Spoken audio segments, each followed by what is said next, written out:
So welcome back, everybody. We are beginning today a brand new chapter, Perek Lamed Zayin, which is based on the continuation of the, as we had the ability to finish chapter 36 after a few lessons, this is a continuation of the message of 36, which 36 being a very fundamental chapter, as we explained in the last few weeks. And Alter Rebbe explains why the emphasis on this very physical world, the Torah mitzvahs down here in this physical world, the purpose of creation, again all predicated on that Medrash Tanchuma, that famous Medrash Tanchuma, Parshas Nosei, Nisava Kodesh Baruch Hu Lislei Dira B'Tachteinim. Kodesh Baruch Hu wanted precisely a dwelling place in this very physical world. Hence, every other area, even in the higher Elam Yisraelim, is a Yerida, is a descent for HaKadosh Baruch Hu, for his chayfetz, his ratzon, his inner desires, precisely here in this Elam Hazeh Tachten, Shein Tachten L'matei Mena, this very lowly world. This is the lowest. Again, when Eibishter wanted a dira, a dwelling place, B'Tachteinim, so B'Tachteinim, once you can go lower, so then it's not the original. The world is not yet Tachtein, the ultimate Tachtein, but when we say HaKadosh Baruch Hu wanted a dira, a dwelling place in Tachteinim, so we say the inferior, the lower world. So the place which would fulfill that chayfetz, that desire of HaKadosh Baruch Hu, is this very physical world. Shein Tachten L'matei Mena, there's nothing lower. And we explained. And when we say lower, higher, Tachtin, Elyon, obviously it's in the context of revelation. And this world being a Tachtin is a world not only doesn't reveal on its own godliness, quite on the contrary.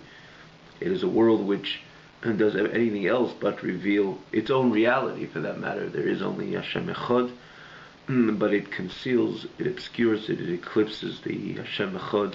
This is the mere makeup of Elam, as Alter Rebbe explained, and this is where HaKadosh Baruch Hu wanted to dira b'Tachteinim, and again, this is where he gave the Torah, and this is what the Kayach of the Torah is. We spoke about the duality of Torah, the dual Kayach of Torah, or the dual process. One Torah would cause a bitul, a complete self-nullification into Elam, is for its Hashem Echad, and Hashem Lekecha, it's the core essence of Hashem.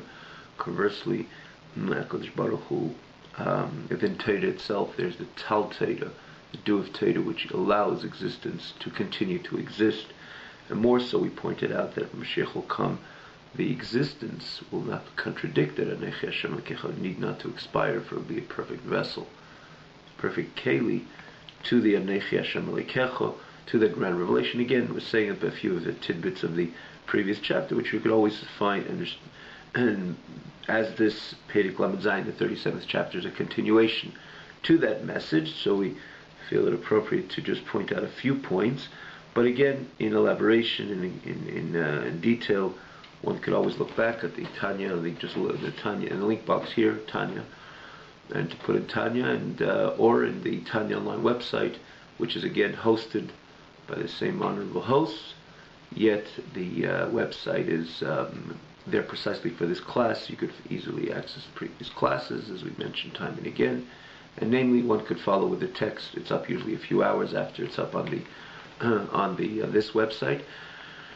And again, namely the previous classes, one could easily follow and pick up to have a bit better understanding on the overall learning over here. Perek Lamed Zayin, the 37th chapter, will go on without any further ado.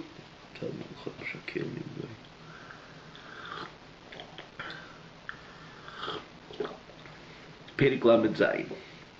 V'hinei tachlis hashleimus hazeh shel yimei HaMashiach u'tchias hamesim, the ultimate completion of the days of Mashiach,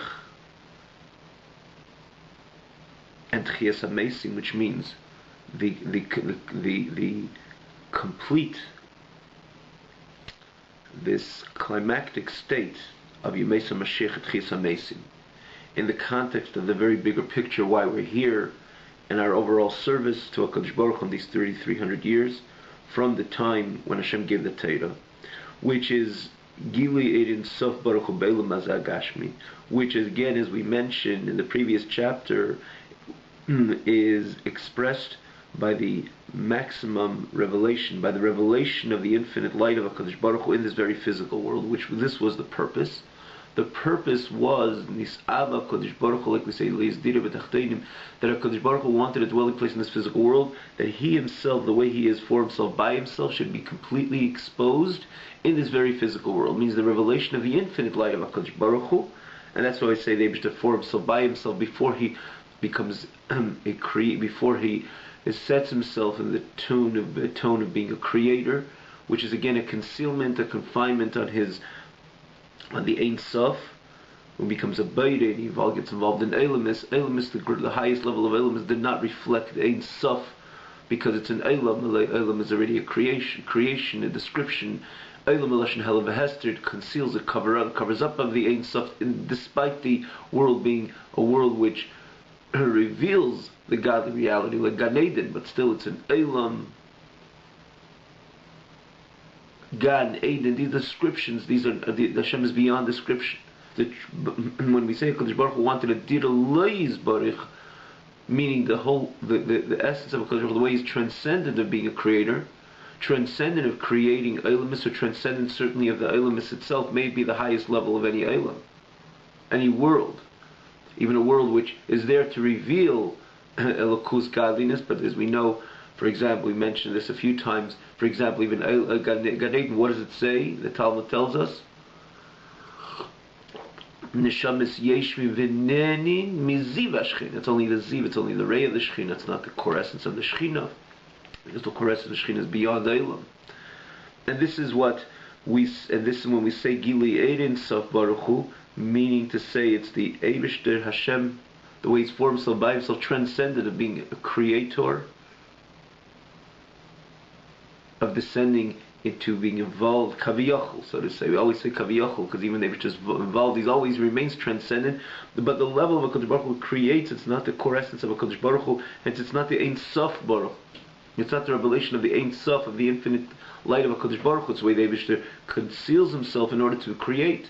When HaKadosh Baruch Hu wanted Dira Lois Baruch, that this physical world should contain, or to reveal, should bring about the light of HaKadosh Baruch Hu, it's the light, the essence of HaKadosh Baruch Hu, the revelation of HaKadosh Baruch Hu Himself, the Ein Sof Himself. And again, this is the Aveda, this is the service of the Yid doing in this Dira B'Tachteinim, in other words, implementing this grand master plan of HaKadosh Baruch Hu to make this world a dwelling place for Him. And when does it come to fruition? Tachlis HaShleimus, when does it come to completion?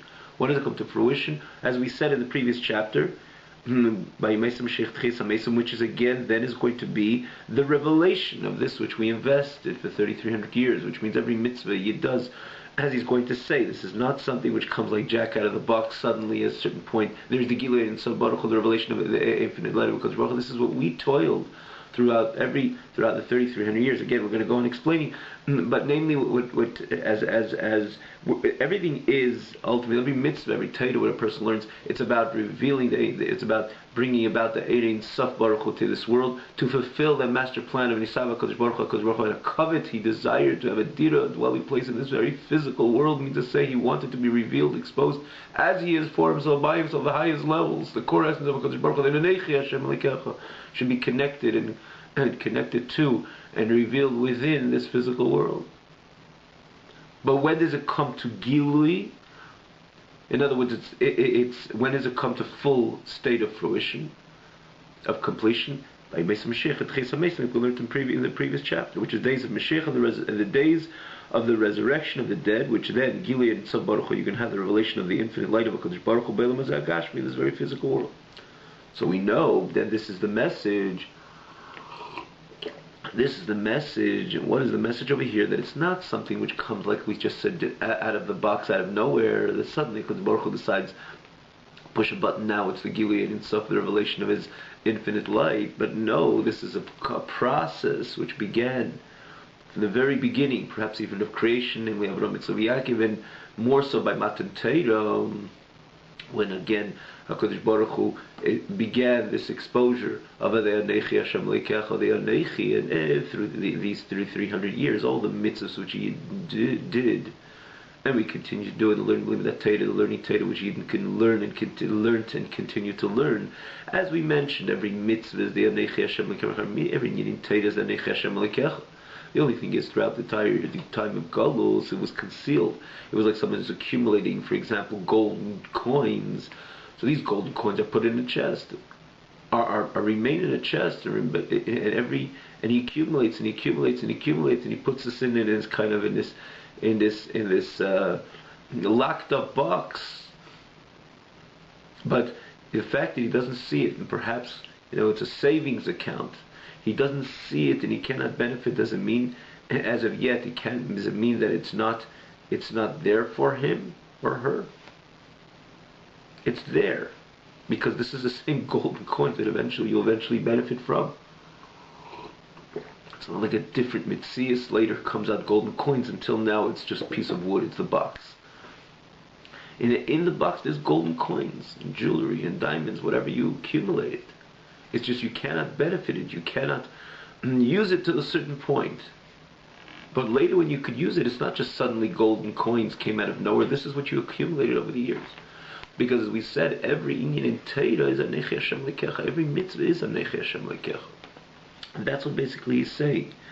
It's all totally, it's all dependent b'maseinu v'avedaseinu, in our doings, in our service, kol zman meshach galus, throughout the entire span of galus, of exile. Ki hageirim schar ha-mitzvah, what causes the reward of the mitzvah? Ha-mitzvah atzma. It's the mitzvah b'atzma itself. It's the mitzvah itself.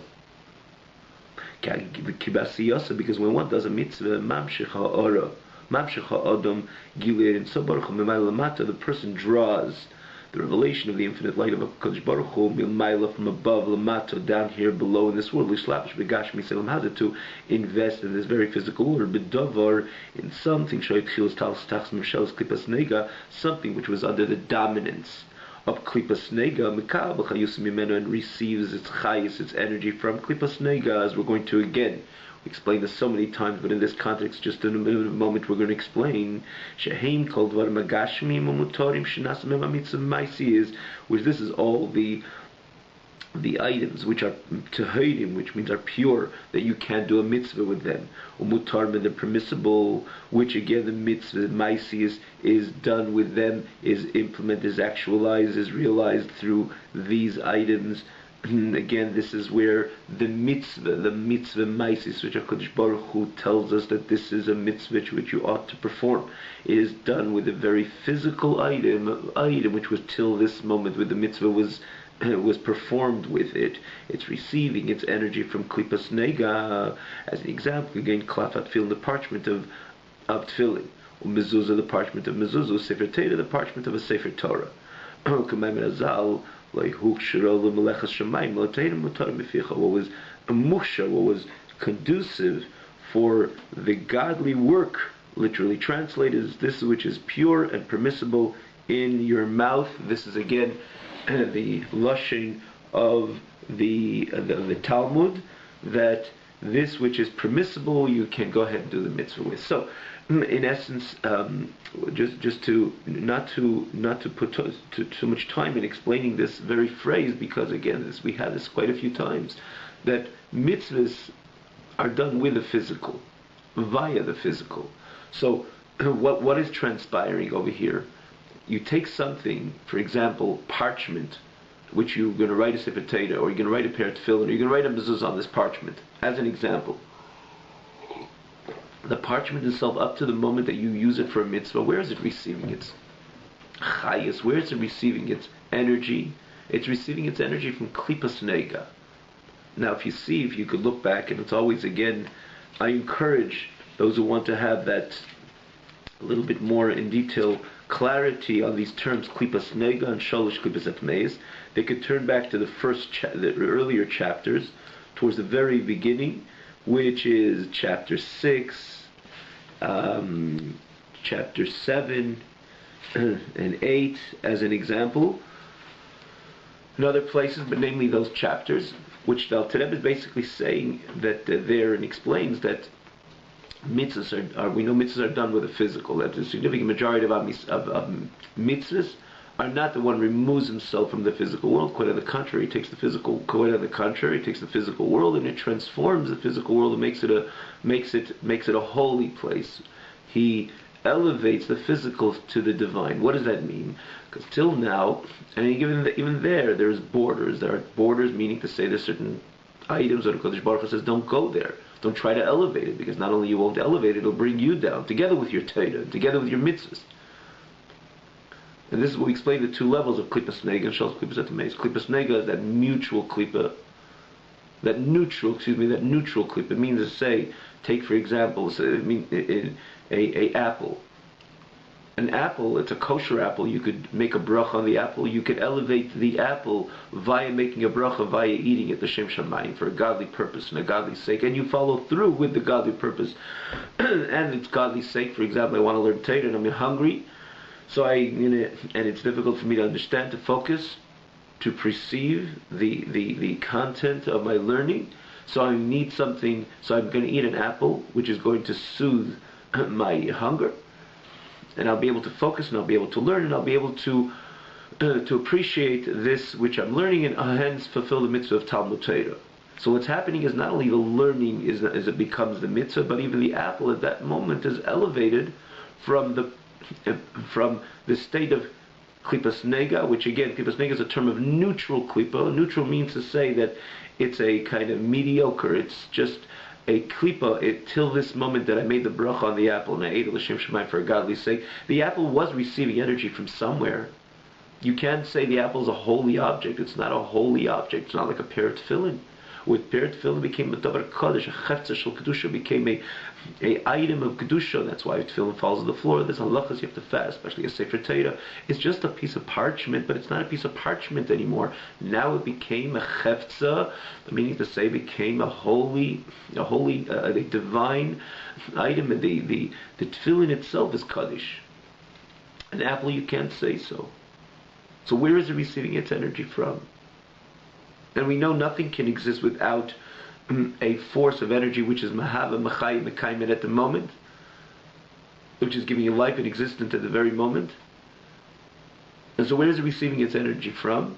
So we explained and we gave a few examples. Again, it's always worthwhile to go through those chapters. We gave that example of that conveyor belt, one conveyor belt to the other. But again, I'm not going to go into this in detail right now, because there we clarified it until we contrasted the Shalosh Klippas Atmeis, which we're going to repeat also in brief. But it's worth to look there in those chapters to find that we try to use some interesting examples which would bring clarity to this whole idea of Klippas Nega, Shalosh Klippas Atmeis, and again, conversely Kedusha. So you have the three levels. You have drive, neutral, and reverse. Drive is that you're moving ahead. Neutral is something that it can go either way. When you're on neutral, it's a state that you can go either way. Similarly, the apple, if you're going to eat it, we make a bracha and eat it l'shem shamayim for a godly sake, for a godly purpose. And you're going to follow through with the godly purpose, means that you're going to learn Torah with the energy of that apple, or you're going to do a mitzvah with the energy of that apple. So the apple itself becomes ka'ila, ka'karm, like the lashon of the Alter Rebbe, becomes like a sacrifice, which was also a physical animal, but it became a sacrifice like Kodesh Baruch Hu once it went onto the mizbeach. Before that, it was just an animal. And again, in the context of just, say it was an animal in the barn. It was a good thing, but it wasn't bad. But it wasn't particularly. It didn't have any holiness to it. You put it on the mizbeach, it becomes holy. It becomes completely elevated to God, to the Ein Sof. Similarly, when you eat an apple, in that matter, when you eat it with a bracha and you eat it l'shem shamayim, the apple right now is elevated. Elevated from what? Until this moment, it was receiving its energy from that neutral klippa. The klippa is not so intense. Again, the difference when we say a neutral klippa as opposed to Shalosh Klippas Atmeis, we're going to mention again, repeat in a moment. There's really in the past about the Shalosh Klippas Atmeis, but in neutral means say the tumah, the klippa, the impurity is not so intense, hence it can be elevated. Conversely, it can be dropped into a lower level. For example, if I eat it, even if I do make a bracha for that matter, but I eat it for a purpose just to gain strength, and I use that strength to speak a good piece of lashon hara, which I was too weak to get involved in that conversation. and I ate an apple just to put myself together, and then I joined the conversation of Lashon Hara. So the apple itself not left that medium level of klipa and is plunged into the nadir level of klipa, where the klipa, meaning say the intensity of the impurity, the level where the impurity is very intense and has no ability to be elevated. That's why, which where I brought down the apple. Because I utilize the apple for something which HaKadosh Baruch Hu says, do not speak Lashon Hara, as an example. And that's where the world of Shalosh Klipos Hatmeis is. There's certain things which Shalosh Klipos Hatmeis are not dependent in my choice.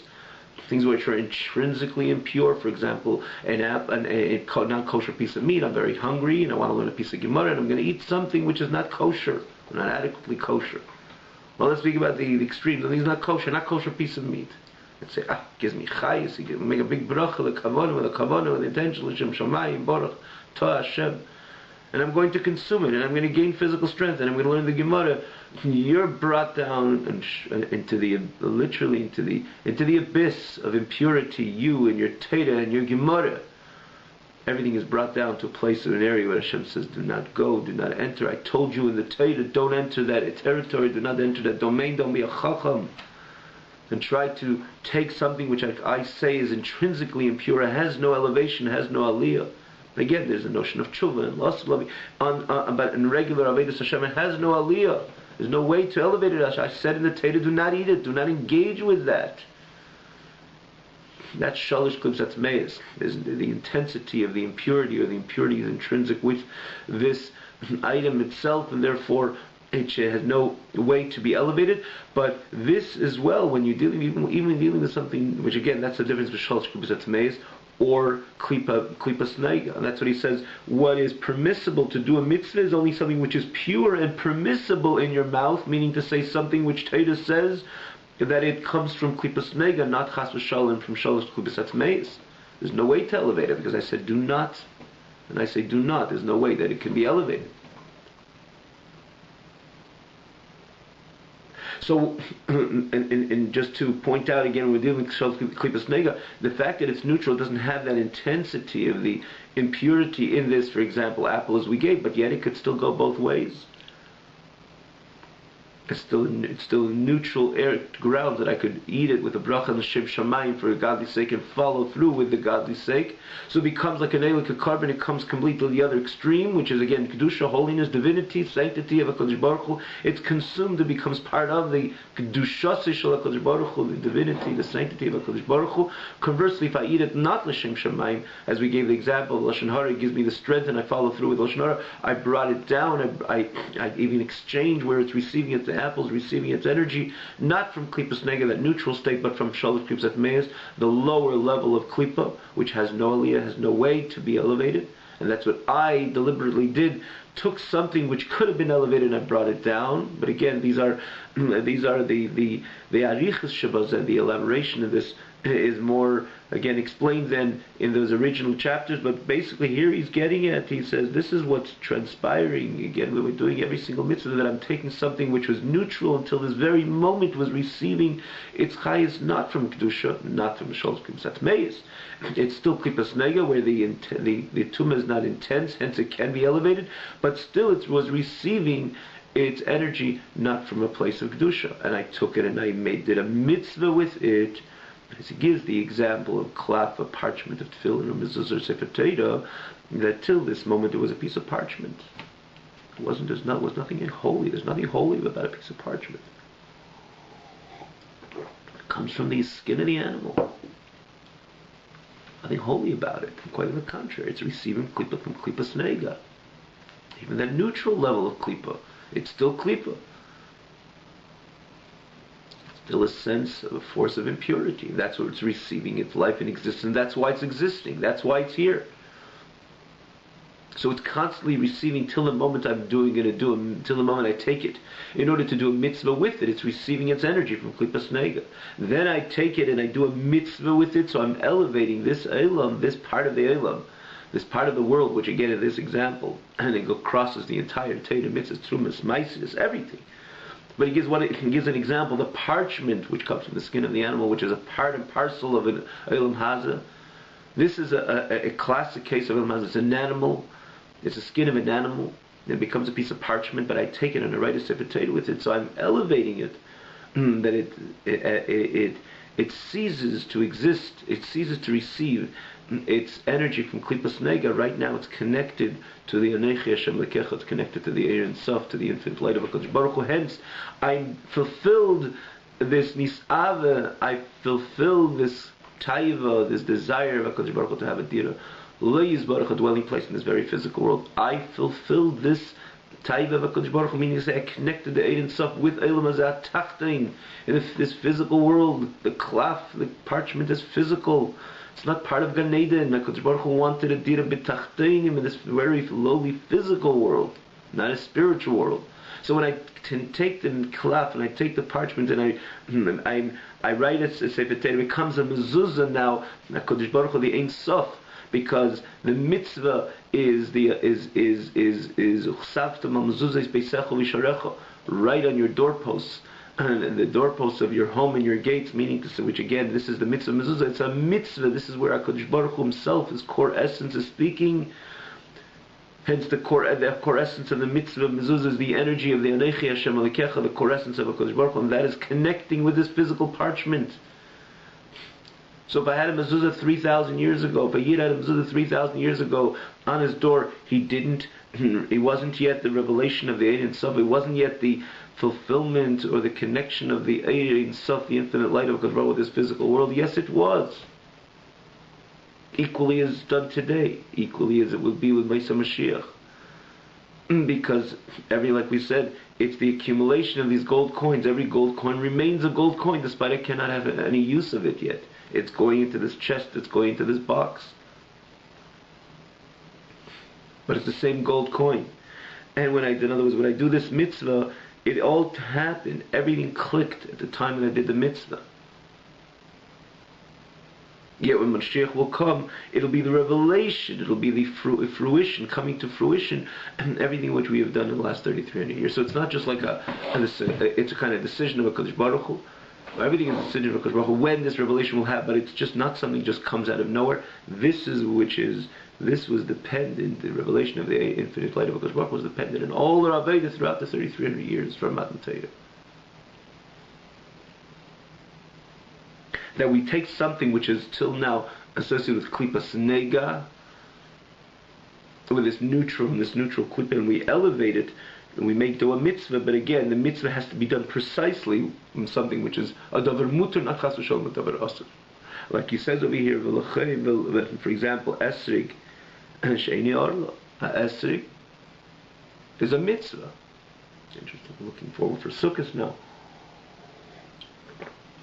Towards Sukkot, a esrig is the same thing. It's a fruit. It's just a fruit. And a fruit it's not chas v'sholom impure. Well, it's not. It's something which is a fruit on the tree, which is receiving its energy from klipas nega, that medium type of klipa, the medium where the klipa, where the impurity is not as intense. Hence, this is where HaKadosh Baruch Hu says, take it and elevate it and bring it to the domain of kedusha. That's what we do. We take something from Eilam, from the physical world, which till now is receiving from klipas nega, and we do a mitzvah with it, so it now becomes an esrig, which we make a bracha on it, so it's no more a fruit which is receiving its energy from klipas nega, but it's right now connected to that Anechi Hashem Lekech. But it has to be again mutarim tahirim mutarim mipicha, this which is pure and permissible to you. For example, she'eni arla, I can't take an esrog, which is arla. Arla is the first 3 years, as we know. The first 3 years, namely in Eretz Yisrael, is namely this mitzvah. So if I take them, and in the first 3 years, you're not allowed benefiting from the tree. HaKadosh Baruch Hu says that the only time you could benefit from any tree is after 3 years, only after 3 years. In the time of Eretz Yisrael, the 4th year they had was Neter Avai. Again, these are the halachas, which you have to bring it to the Beis HaMikdash, and so on and so forth. And the Chiyach Shana Chamishis was normal usage, normal benefit. But let's talk about the first 3 years, which Teda says it's Orlo. What does it mean it's Orlo? It means that very fruit is receiving its energy. Those first 3 years, not from Klipas Nega, but from Shalosh Klipas Atmeis, from the lower level of Klipa, like we said before, similar to a non-kosher piece of meat, which there's no way that I can elevate it. There's no way I could do a mitzvah with it. Chas v'shalom to go there even. And similar to take an esrog, you're going to look, it looks like the same esrog. First 3 years, fifth year, what's the big deal? What's the difference? It looks same esrog. And this very tree is going to produce an esrog in a year or two from now, which I'm going to be able to do a mitzvah. So what's the difference? No, there is a difference right now, because Baruch says it's anchored. First 3 years, it's Arla. And when Baruch says it's an Aveda, it's not just like Yini Mighty Mo, and just says, 3 years, 2 years, 5 years, and so on. No, that's right now, because the energy which is receiving now is intrinsically connected to the world of Shalosh Klipas Atmeis, this lower, again, level of Tumah, which has no aliyah, has no way of being elevated, so we can't make a bracha with that esrog. Baruch Atah Hashem. Nothing is happening. Because the esrog is asur, that's the lashon of asur. If you remember, Alter Rebbe explained so beautifully, when you say something asur, the literal meaning asur means to say it's tied down. Matir Surim, it's incarcerated. It's bishal shaloy shal barzel with metal chains that's connected in a way that it cannot be alleviated. The energy cannot be alleviated because it's connected into, it's incarcerated and well anchored in the world of Shalosh Klipas Atmeis, and again the world of impurity has no way to be elevated. Doesn't matter how much I'm going to shuckle, what I'm going to make the bracha. It's an esrig, which is arla. The first 3 years, because Baruch says the esrig is receiving its energy similar to the non-kosher piece of meat. I can't put my 2 cents in and says, well, it looks the same. Similar to I can't put my 2 cents and say, well, the meat is, in the end of the day, I'm feeling better after I ate this non-kosher piece of meat, and I'm learning Torah, and I'm doing mitzvah. With that energy, you're doing nothing. On the contrary, you bring yourself with the mitzvah, with the Torah, you're learning into the world of this Shalosh Klipas Atmeis, where this meat is associated with prior to your eating, similar to the esrig. If it's arla, you can't do a mitzvah with it. So this is, but yet, again, what he is getting at, he says she'enei gezel. Somebody gives charity. The charity has to be from money which is not stolen money. Even though tzedakah, again, when you give tzedakah, you elevate this which you give tzedakah with, and much more than that. As Alter Rebbe explains the uniqueness of the mitzvah of tzedakah. For that matter, in this very chapter, in Lamed Zayin, Alter Rebbe is going to explain as well. Tzedakah has a certain kayach that elevates so much more even than any other mitzvah, because the whole person is involved much more than any other mitzvah. That's why I see tzedakah, people are ready to do a lot of mitzvahs. Tzedakah, it's a different type of effort. It's a new window, has to open up within them, because it's elevating their whole self, because a person puts all his effort in his livelihood, and when he gives that, he's pretty much giving part of himself and his whole energy. So it elevates a lot. That's why it says Mashiach is going to come and he's only going to elevate tzedakah, because that elevates so much more than a particular mitzvah. But we're going to explain it at the time. But here the Alter Rebbe is saying that the tzedakah, how great it is, and how much elevation it brings to the, and again how much windows it opens up to the Ein Sof. When a person gets tzedakah with tzedakah, cannot be gezel, it cannot be stolen money, because again, Torah says that the stolen money is connected to Shalosh Klipas Atmeis. So Kayetza Bahen, and anything similar. But again, back to back to, as Alter Rebbe explains this, which we just explained, this ha'ara, as you'll see it if you follow the text, you'll see we're going to put that hagoy in also, which basically explains this, what's behind why, as we just explained, why it's stuck, which is not gezel, why the esrog, which is not arla, and so on and so forth. Back to get from the positive, when it is not arla, when it is a regular esrog, or when it is a regular piece of parchment, and which is tahir mutar mificha, which has the ability to be elevated because it's coming from Shalosh Klipas Nega, not Shalosh Klipas Atmeis. So now that you're mekayim, you fulfill the mitzvahs of HaKadosh Baruch Hu, what it's saying, and HaKadosh Baruch Hu's desire, the chai is the energy which was till now receiving, or this energy of klipas nega, this neutral energy, which in one hand it is klipas, it is impurity, but it doesn't have the intensity of the impurity, hence it can be elevated. And that is what is happening at this time when you do a mitzvah. So the energy exists within that item is elevated, ascends, and is completely nullified, and more so it becomes consumed into the Ein Sof Baruch Hu, into the infinite light of God. This is HaKadosh Baruch Hu's Ratzon. Again, the Ratzon of the mitzvah, which is the essence of HaKadosh Baruch Hu, is the infinity of HaKadosh Baruch Hu, the way HaKadosh Baruch Hu is for himself, by himself, the Anechi Hashem Elikecho, which is invested in them right now, in that esrig, or in that parchment, despite it is a physical item, but right at that moment, because that is which aware Kodesh Baruch Hu said that you should fulfill the mitzvah with. So irrelevant the fact that it's a physical item until this moment is receiving its energy from Klippos Nega, but the energy is elevated and consumed into the infinite light of HaKadosh Baruch Hu, which is HaKadosh Baruch Hu's Ratzon, which the Ratzon is the mitzvah. Maybe mezuzah, tefillin, sefer Torah, the esrog, or tzedakah, the examples that he gave, hamalubash bahem, which is invested right now in that physical item.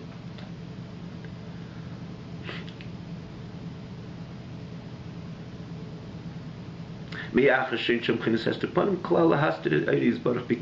there is nothing which would conceal HaKadosh Baruch Hu's inwardness, which is his face, literally translated, to conceal his great light.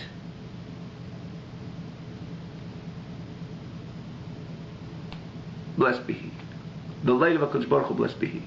Because when you're dealing, again we explained last week, when you're dealing with Pnimius HaRatzon, there's no Hester Parim.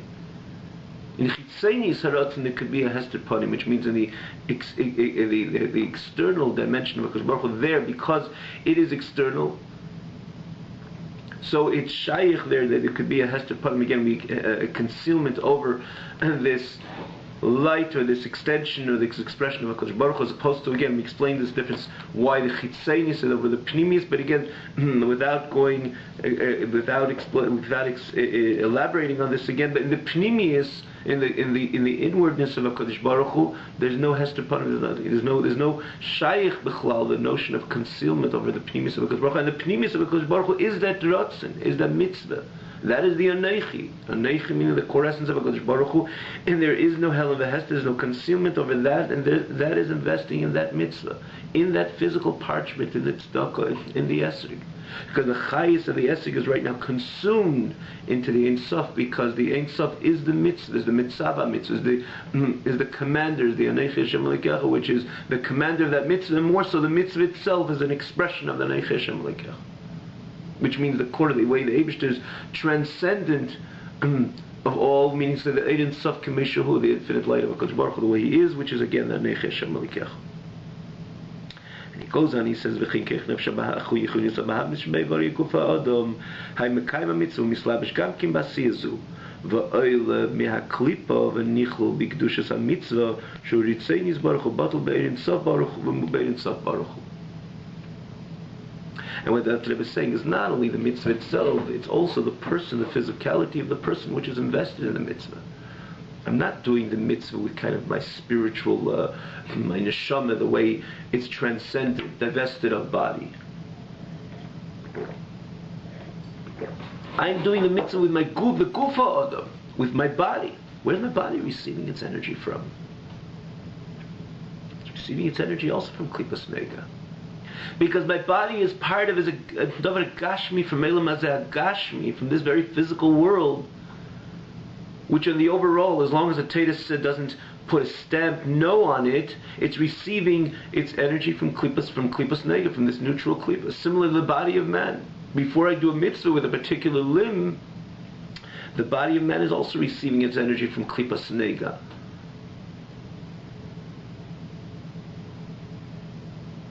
And therefore, when I do the mitzvah, I'm investing part of the energy of my body to write that pair of tefillin, to put the tefillin on, and to shake the esrog, and to give the tzedakah, namely tzedakah, as we just said, my whole chayis is there. So what's happening also, not only the mitzvah, the piece of parchment, the physicality of the parchment, or this physical parchment, or the physical esrog, or the physical tzedakah is being transformed, completely transmuted into this new reality of Ein Sof Baruch Hu, or the connection of the Anechi, the Ein Sof, with that davar gashmi. But the Ein Sof is connecting also with myself as a davar gashmi as well.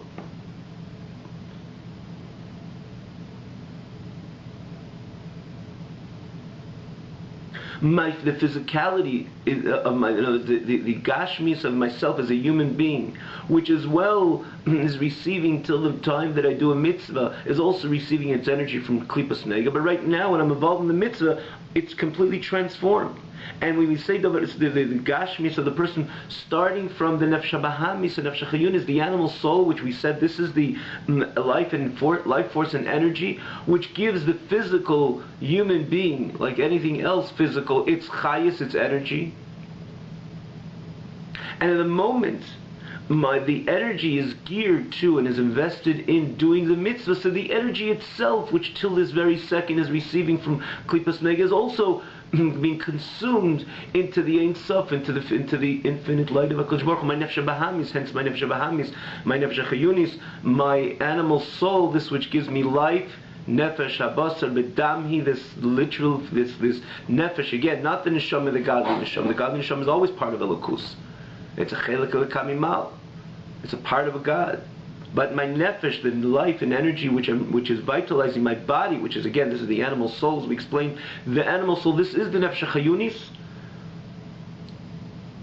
which Al Rebbe explained in the 6th chapter. It also receives its energy from Klipas Nega, from this neutral Klipa. When to the time I take my energy, which is, again, the life, the soul energy, which is invested in my body, which is giving it light, and I'm taking the energy of my body, hence the energy of the nefesh chayunis abahamis, and I'm taking it and investing in the mitzvah, so that itself is being transformed as well into the Ein Sof, into the infinite light of HaKadosh Baruch Hu. So he says, the nefesh chayunis abahamis, which exist within the limbs of the body of man, which is fulfilling the mitzvah at the time, is invested right now. This energy is invested in this action, again, to shake the esrig, or to put on the tefillin, to write the klaf, or to, again, do the mitzvah. Even the machsharas ha-mitzvah, writing the tefillin, eventually putting on the tefillin, and then writing the mezuzah, eventually putting up the mezuzah, fixing the mezuzah, or the esrig, or giving the tzedakah. So the energy right now invested in this action is Eila, ascends from Klippa and is consumed into the sanctity of the mitzvah. And what is the sanctity of the mitzvah? That's the Ritzaydin Yisbarach, the Hashem's Ratzin. And Hashem's Ratzin, that's the Anechi Hashem Lekech, that's the Ein Sof, that's the core essence of HaKadosh Baruch Hu. So, at the time of the mitzvah, the Rebbe is saying, at the time of the mitzvah, not only the physical item with which I'm doing the mitzvah is elevated to the Ein Sof, but all of myself invested in the mitzvah, in the body, and the Rebbe is going to say the physical yad, but he starts over here with the nefesh chayunis, the energy which is giving life at that very moment, a life and energy force into my hand, to exist, to live, that is coming till this moment from Klipas Nega, but at the moment that it's invested in a mitzvah, it is transformed, it's elevated into the Ein Sof Baruch Hu, into the infinite light of HaKadosh Baruch Hu, which is Ritzaini Yisbarach. And here the Alter Rebbe is going to go on, and he's going to speak about Bez Hashem. We will continue. We're going to look forward to continue similarly that it works so when a person learns Torah and a person learns Davins as well. Even though there's not so much, you don't see so much the asiyah, the investment in the physical, you don't see so much action. A person learns Torah, it's more his mind, it's more his machshav, it's more his thinking, it's more his investment of his seichel, of his intellectual faculties. But yet we know that even that is part of the Adam, is part of the Tziyur Adam, is part of the man, and hence the Nefesh HaChayunis Bahamis. In other words, the Nefesh, which is Mechayi, which is giving life, is also being elevated with my learning Torah. But more so, the Alter Rebbe is going to say that in learning Torah there's also the action dimension as well, because the real way of learning Torah, based on the Gemara, Chaim Him Mitzvah, the Pedak, a person has to verbalize, utter the words of Torah when he learns. So the words moving my lips is also considered a maisa, and verbalizing, uttering words, and putting my energy into dibur, in putting something into speech, is an investment of the nefesh of the soul as well. Again, first the fact that there is some maisa, because moving my lips, as the Gemara says, is also considered maisa, but also speech, which is again part and parcel of the mitzvah of limud Torah, is an important investment of the nefesh chayunis. Hence, the nefesh chayunis abahamis, the animal soul, is being elevated through my learning Torah. And on the contrary, the more I put my energy into the learning, the more I'm elevating from my Guf my nefesh chayunis abahamis, and again, as the Gemara says in Shmurahi, as the Gemara is going to points out that that it's important that as I'll tell us which means a person could learn Torah, everything, his whole energy could be involved in the learning Torah. And then similarly when it comes to tefillah, so there's much invested of the nefesh chayunis abahamis in the experience of learning Torah and tefillah. Hence through Torah and tefillah it's different a bit, or in the ultimately similar to the Maisa, where my action is elevated, means the Koyach of the Nefesh Bahamis, which invested in Maisa, in action, which is through doing the Maisa HaMitzvahs, giving tzedakah, doing the shaking a lulav and esrig, or as he says over here, putting on tefillin, or writing the parchment, the tefillin, the Sefer Torah, the mezuzah. Similarly, when it comes to tefillah and Torah, even though on the surface it's a bit different, but again, you find a full investment of the animal soul in that experience. Hence, everything is elevated. It's all elevated when a person learns Torah and davens. Have a wonderful evening.